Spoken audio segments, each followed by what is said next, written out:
Hey guys, Mr. Parker checking in again from the bunker here in Hershey, Nebraska. If you look closely behind me, you will see that I've actually been able to get about doing some decorating down here. I have some framed autograph photos up on the wall back there behind me. You also can't see it right now, but I have my electric fireplace put together and installed back off of my left shoulder just underneath my TV there. I got it turned on. It's a little bit chilly down here in the basement this morning. It's a little bit cooler today than it has been the past couple of days. Hope you had a chance to enjoy those 2 80-degree weather days because it sounds like the cold stuff is going to be coming back here real soon. But let's go ahead and check in from the bunker and see what has been going on. Of course, we are still homeschooling here in Hershey with my boys. They're in the same boat you are, having to learn digitally and online. So what have they been doing? Jaden has been working on the rock cycle for some of his 6th grade science work there on the left, while Jackson has been working on filling a bear's mouth with teeth. No, that's not really what the assignment is, but every time he gets one of his answers correct, the bear gets a new tooth. The gray one and the black ones actually are also correct answers, so I don't know if they're trying to tell us here that bears don't go to the dentist like they're supposed to, or they don't brush their teeth like they're supposed to, but anyway, that's what they've been doing. Speaking of brushing their teeth, have you been brushing your teeth? You know, I don't want to see you come back to class next year and you're missing all your teeth or they're nasty or something like that. So you can pause the video and go brush your teeth if you need to, all right? Okay. Moving on, looking at our pointless fact of the day, I thought I'd go a little bit more colorful this time. Crayola colorful, in fact. This pointless fact says that in 1 year, Crayola produces 2 billion crayons. That's billion with a B. That is enough to make one giant crayon 35 feet wide and 100 feet taller than the Statue of Liberty. That is a massive, massive crayon. And if you're wondering where I'm getting these pointless facts of the day, let me grab it for you. You saw versions of this sitting in the classroom. It's called the bathroom reader. I get one of these every single year for my birthday or for Christmas. Usually Christmas, but sometimes my birthday. And this one is called the biggest ever bathroom reader, but I've probably got, I don't know, 15 or 20 of these things that have all sorts of different useless information in them. They're awesome books. If you can ever find one, find them cheap on Amazon or online somewhere, eBay maybe. But they're a blast. They got a bunch of different short stories in them, a bunch of different facts. They're just a lot of fun to read. All right, so ever onward, here we go. I'm going to let you take a look inside my closet today.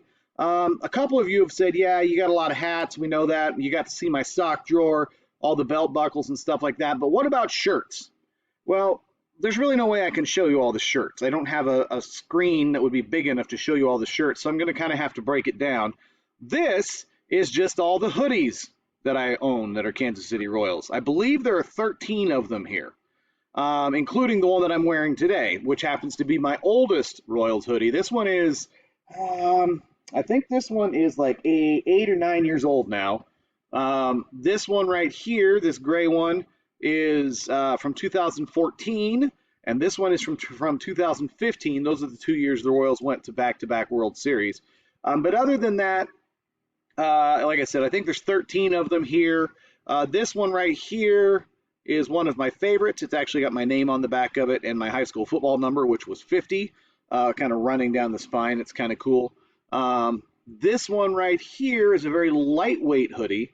It's more of a summer hoodie or like a lake hoodie or something like that. It's not the heavy fabric, but it's a cool one. I got that one for Christmas this year, I believe. So pretty much every Christmas or again every birthday, kind of like with that book, I tend to get, it seems like, at least a hoodie or two. This year for my birthday, which was just a couple of weeks ago down here in the bunker, I did not get a hoodie this year. It was kind of unusual. I did get a hat, and I got 6 more shirts and a couple more pairs of socks. But I didn't get a hoodie this year, so I'm betting I'll get one for Christmas this coming year. That's my guess anyway. It's usually the way it works out. Speaking of hats, hat of the day, we're going to be looking at the 2016 Royals Championship Sunday hat. Now, I say 2016, even though if you look right here, it says 2015 is when they won the World Series, and that is true. 2015 is when they won the World Series. But this is the front of the 2015 World Series Championship hat. You'll see there's nothing on this side at all. On this side, there's that championship patch there. It says 2015 World Series champions.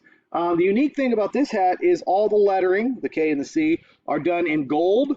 The Royals had to actually get permission to have this hat made and to be able to wear it on the field during games because it's not considered to be uniform. They wear this hat every single Sunday when they play a home game now.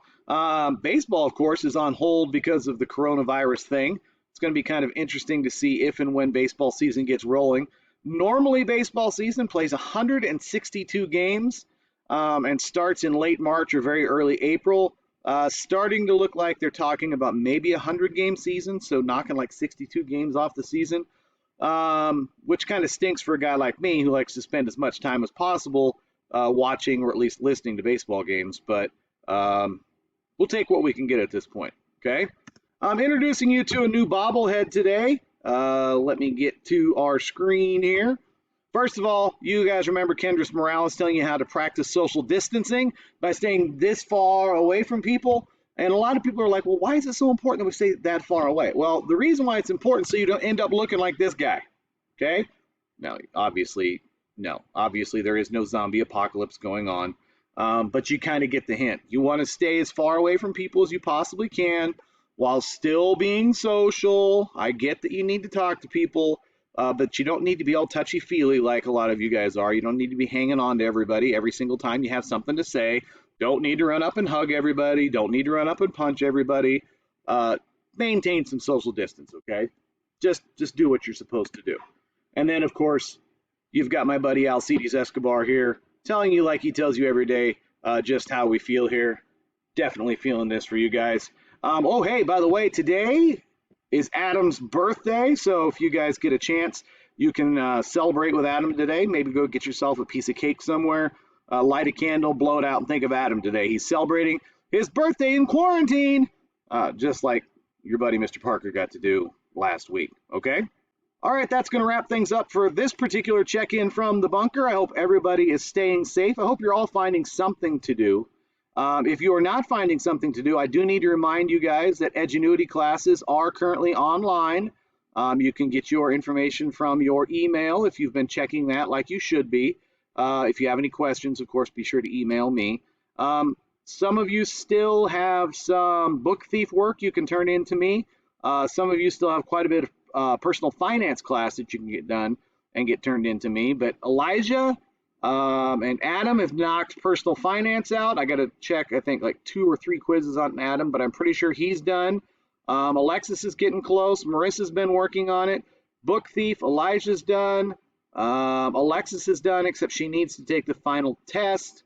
I believe Adam just needs to take the final test. I know Turner's been working on it because his mom's been in contact with me. Several of you also got the Rise of the Dictators Parts 1 and Part 2 done. Just make sure that you take a picture of that or have somebody take a digital picture of it for you, upload it, attach it to an email, and then send it to me so I can give you credit for getting it done. Hopefully tomorrow or Friday I will get Rise of the Allies Part 1 America sent out to you guys. I did manage to get the new worksheets and the new set of pop-ups done for that and sent out, so you guys should be checking your email for that, downloading those and printing those off so you can play along with the presentation, and you can make yourself a graphic organizer that you can use to study with later. But other than that, basically it's on you guys to do what you're supposed to be doing. All right? What does that mean? It means be safe, be smart, stay home, and go wash the hands, guys. All right? So as always, on the count of 3, let's do it. 1, 2, 3, go wash your hands.